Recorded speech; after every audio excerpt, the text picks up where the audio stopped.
मैं गुलाम सरवर मौलवी अब्दुल बाकी के साथ होता हूँ। अब मस्जिद का सारा काम मैं ही संभालता हूँ। पहचाना? जी। आपको किसी चीज़ की ज़रूरत है? ना किसी भी चीज़ की नहीं? ना नहीं इस्ता मेरे बानी। अच्छा, ये साथ वाला कमरा जो है ये मेरा ही है। आपको किसी भी चीज़ की ज़रूरत हो तो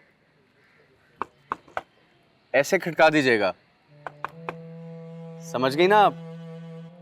ऐसे।